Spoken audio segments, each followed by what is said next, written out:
You're taking your calls at 608-270-9933. Good to see you in studio. And Spring. as usual, you bring a bunch of plants along? I brought along some pretty things, yes. What do you have? Well, there are, my theme basically was the fact that you can have these variegated plants that are easy to grow. This whole pathos group is very simple. This one has bugs or something. Very funny. That is very, I took a lot of time to cut those pieces out. No, this is a type of philodendron and very, very easy to grow, but obviously a different variety that just has something a little distinctive. And what the heck is this? If you're having a hard time finding this is the shingle plant. But don't be shocked at the price. This is a rather expensive little item. This is growing up the wood. It is attached to the wood. The stem is very tight against it, and that's why it's called shingle plant. Nice variegation. $70. Easy to grow. If it keeps growing, you got to It does grow slowly, but it will get eventually 3 feet tall. Wow. Interesting. All right, let's go to the phones. We'll start with Kay from Madison. Hi, Kay. What's your question? Hi. Thanks for taking the call. I left my hydrangea blooms on the plant for winter interest. Now I need to know, when do I cut those, dried off blooms off, and how far back, so that I don't mess up the bloom for this year? Okay, do you know what kind of hydrangea you have by any chance? Woof.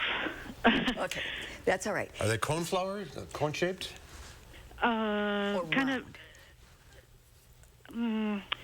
It's okay. Yeah, they're more round. More rounded? Okay, Yeah. See, there are some plants like Annabelle hydrangea, that group of plants you can cut back drastically and it will regrow and flower for you.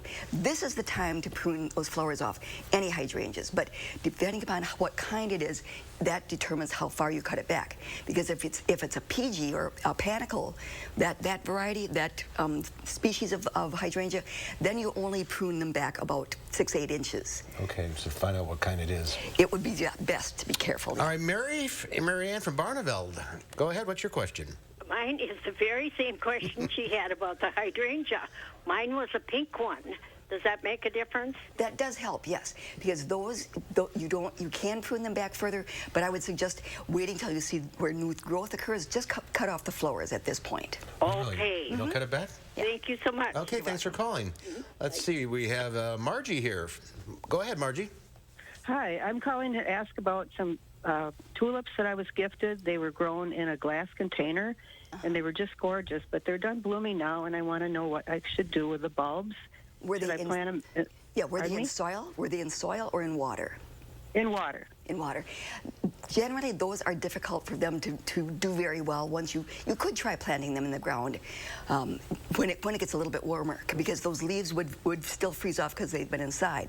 But usually, if they're in water, they have a hard time getting up to a point where they're going to develop flowers next year. Can't hurt. Put them in the ground. See what happens next year. So I would plant them now or in the fall.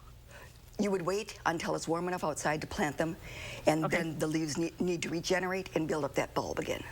Got it. Thanks so much. Thank you. Let's go to Kay in Verona. Hi, Kay. What's your question?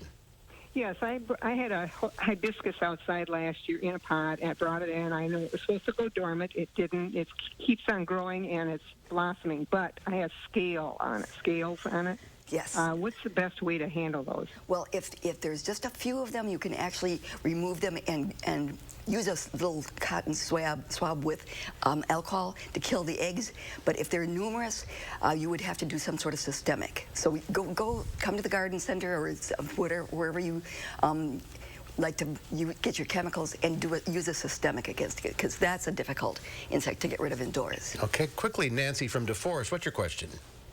I have bulbs that I have been, when I was in the hospital, they gave me flowers. And so I have many hydrangea bulbs and tulip bulbs, and I wanted to know when to plant them. Okay, the hydrangea most likely is not one that's going to survive in Wisconsin. It's probably was grown in a greenhouse, so I don't feel confident to tell you to plant that.